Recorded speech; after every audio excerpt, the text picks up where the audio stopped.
Hello friends, चलिए आज हम पढ़ते हैं एडजेक्टिव का अगला पार्ट जो कि डेमोन्स्ट्रेटिव एडजेक्टिव है।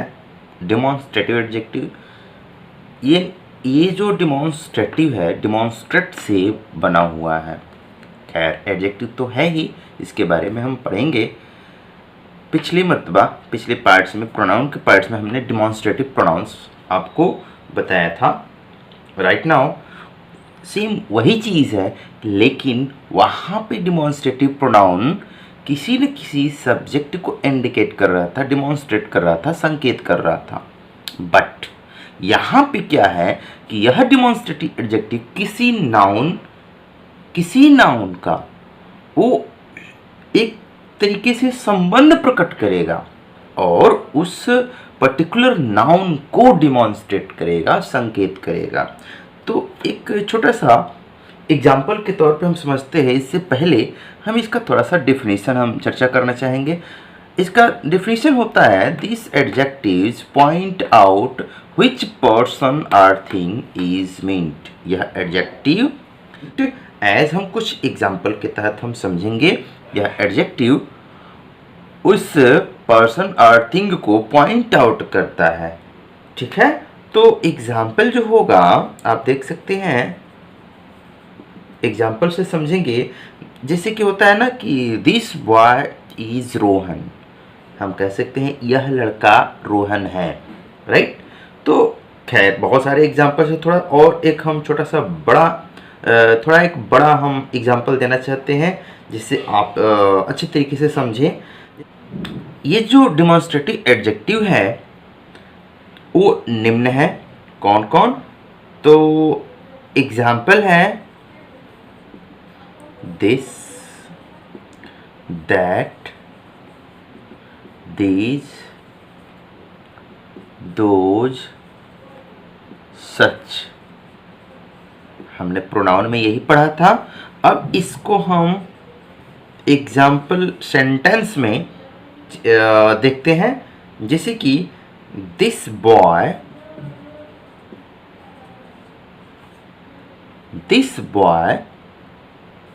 is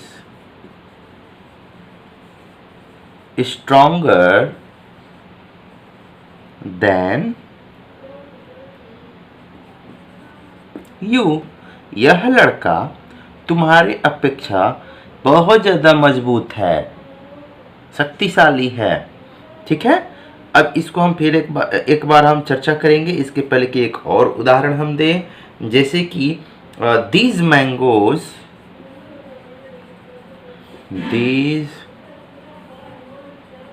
mangoes are sour। ठीक है, कह रहा है कि ये आम खट्टे हैं। क्या है? ये आम खट्टे हैं। फिर हम एक और देखते हैं, I hate such things. Right, कहते हैं ना, I had this type of human. एक और ले लीजिए, I had this type of human. अब देखिए यहाँ पे आप देख सकते हैं इसके अकॉर्डिंग, जो कि 1 2 3 4 5 डेमोन्स्ट्रेटिव एडजेक्टिव है, तो हम आपको बताना चाहेंगे कि इसमें जो डेमोन्स्ट्रेटिव एडजेक्टिव है वो किसको इंडिकेट कर रहा है, किसको डेमोन्स्ट्रेट कर रहा है। इस बॉय को आप जानते हैं कि एक कॉमन नाउन है, इस नाउन को डेमोन्स्ट्रेट कर रहा है आपका ये, अतः ये आपका डेमोन्स्ट्रेटिव एडजेक्टिव होगा। राइट, फिर हम देखते हैं this boy is stronger than you, तो ये आपका डेमोन्स्ट्रेटिव एडजेक्टिव होगा। फिर देखिए मैंगो क्या है? तो नाउन है, ये आपका मैंगो नाउन है। तो इस नाउन को कौन सा डेमोन्स्ट्रेट कर रहा है? दीज, तो ये आपका क्या होगा? डिमॉन्स्ट्रेटिव एडजेक्टिव होगा। फिर एक बार देखते हैं। अब इसमें I hate such things, things, जैसा कि मैंने बताया कि ये देखिए यहाँ पे डिमॉन्स्ट्रेटिव एडजेक्टिव के डिफिनीशन में पर्सन और थिंग्स दिखाई दे रहा है, ये रहा थिंग्स। तो थिंग्स को हम कहेंगे नाउन और ये डिमॉन्स्ट्रेट कर रहा है सच, राइट। तो ये आपका हो जाएगा डिमॉन्स्ट्रेटिव एडजेक्टिव। इसमें भी देखिए I had this type of human, ये पूरा का पूरा नाउन फ्रेज है, तो इसको क्या डिमॉन्स्ट्रेट कर रहा है, तो दिस, तो ये आपका हो जाएगा डिमॉन्स्ट्रेटिव एडजेक्टिव। ध्यान रखिए कि आप जब भी इस डिमॉन्स्ट्रेटिव एडजेक्टिव यानी कि इनका प्रयोग करेंगे तो इसके तुरंत बाद कोई न कोई नाउन, कोई न कोई थिंग्स, चाहे वो कॉमन नाउन में हो चाहे प्रॉपर नाउन में हो, वो जरूर आएगा, राइट। इसको आप ध्यान रखेंगे। इसके बाद चलते हैं डेमोन्स्ट्रेटिव एडजेक्टिव के बाद interrogative adjective. This adjective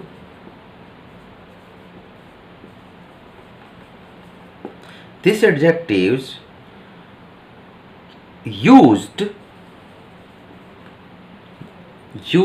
these adjectives are used to ask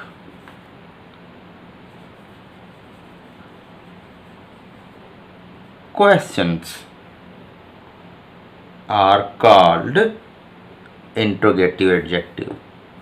as कौन कौन है, तो ये आता है आपका what, which,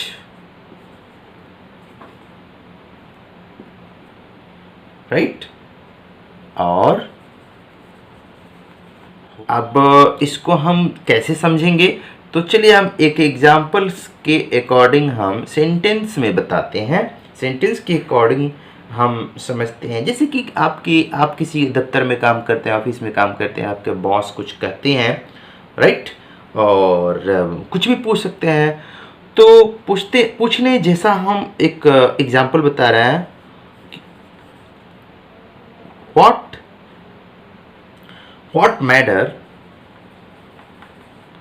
what matter held with you, ठीक है। what matter held with you, which way shall we go, एक और ले लीजिए, which way shall we go। आप देखते जाइए, आपको सामने दिखाई दे रहा है ये इनका इंट्रोगेटिव एडजेक्टिव। एक और लिखते हैं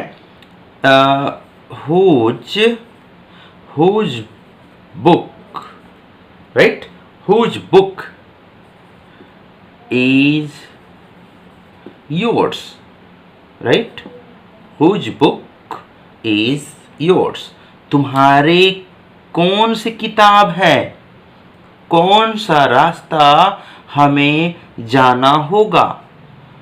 What matter held with you, तुम्हारे साथ क्या मामला है, आप कह सकते हैं इन सेंटेंस के अकॉर्डिंग। तो ये देखिए, जैसा कि मैंने बताया था कि नाउन है, नाउन है, नाउन है, राइट। ये जो आपको दिख रहा है ये नाउन है, और जस्ट इसके पहले आने वाले इसको डिमॉन्स्ट्रेट कर जैसे कि मैंने डिमॉन्स्ट्रेटिव में बताया था, सेम यही इंट्रोगेटिव एडजेक्टिव की तरह उसके नाउन के पहले आएंगे और इसका एडजेक्टिव बन जाएंगे, इसकी विशेषता प्रकट करेंगे, और आपको यहाँ पे इनके साथ किसी न किसी नाउन को रखना होगा और इस तरीके से प्रयोग करना होगा। और जब इस तरीके से हम प्रयोग करेंगे तो हम इंट्रोगेटिव प्रोनाउन नहीं कहेंगे, अलबत्ता हम इसे कहेंगे इंट्रोगेटिव एडजेक्टिव। राइट नाउ इस प्रकार से बहुत सारे सेंटेंस आप बना सकते हैं, देख सकते हैं, और बहुत सारी मार्केट्स में बुक्स भी मिलती हैं, उसमें से आप वेरीफाई कर सकते हैं और पढ़ सकते हैं। तो राइट नाउ ये डेफिनेशन आपको आपके कंपैरेटिव एग्जाम्स में या जनरल इंग्लिश को पढ़ने के लिए है, जो कि किसी भी, चाहे वो एयरफोर्स का हो, नेवी का हो, पीसीएस का हो, किसी भी प्रकार के छोटे से बड़े एग्जाम्स में पूछे जाते हैं। सपोज कि एक छोटा सा मैं एग्जाम्पल आपको दे रहा हूँ कि यहाँ पे आपको दे रखा है what matter held with you. Exam में क्या करेगा कि आपको पूछ देगा ये सेंटेंस देकर, और इस सेंटेंस में छाटने को put out the interrogative adjective of the above sentence, और 4 ऑप्शन दे देगा। सपोज कि यही 4 ऑप्शन दे दिया, आप यहाँ पे which और what में से कौन सा लगाएंगे? तो यहाँ पे which और what जैसे कैसे लगेगा, whose कैसे लगेगा, when कैसे लगेगा, क्या इस सेंटेंस के साथ whose सेलेक्ट होगा, when सेलेक्ट होगा? नहीं, इसमें what ही हमेशा मैटर के साथ what ही आता है। लेकिन जब which आ जाता है ना, तो ये हमेशा थिंग्स को डिनोट करता है, हमेशा थिंग्स को डिनोट करेगा। लेकिन जब लाइव यानी कि सजीव आ जाएगा, कोई थिंग्स आ जाएगा और ए पर्सन आ जाएगा, तो हम हुज को डिनोट करेंगे। राइट नाउ अगर कोई ऐसी चीज़ जो हम फील करते हैं, वहाँ पे हम व्हाट का प्रयोग करेंगे। यही चीज़ें होती हैं हमारे जनरल इंग्लिश में, जो कि हम स्कूलों में किताबों में पढ़ते हैं, और कंपैरेटिव लेवल पे ये सारी चीज़ें पूछी जाती हैं। तो राइट नाउ इसको आप अध्ययन करेंगे मिले हुए वर्कशीट के अकॉर्डिंग। तब तक के लिए थैंक यू।